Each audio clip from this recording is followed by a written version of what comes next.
உள்ளாட்சி தேர்தலை ரத்து செய்வது என்பது திமுகவின் நோக்கமல்ல என்று திமுக பொருளாளர் ஸ்டாலின் தெரிவித்துள்ளார்.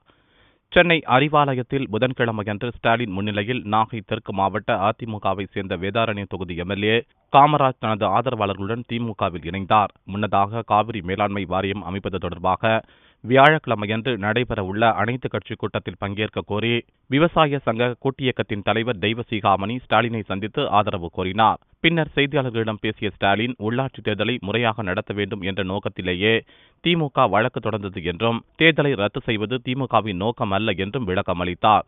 நீதிமன்ற தீர்ப்பால் ஆளும் கட்சி மற்றும் தேர்தல் ஆணையம் நடத்த இருந்த ஜனநாயக சீர்கேடு தடுத்து நிறுத்தப்பட்டுள்ளதாகவும் அவர் கூறினார். எந்த காரணத்தை கொண்டும் தேர்தலை ரத்து செய்ய வேண்டும் என்ற நோக்கத்திலே நாங்கள் வழக்கு மன்றத்திற்கு நீதிமன்றத்திற்கு செல்லல.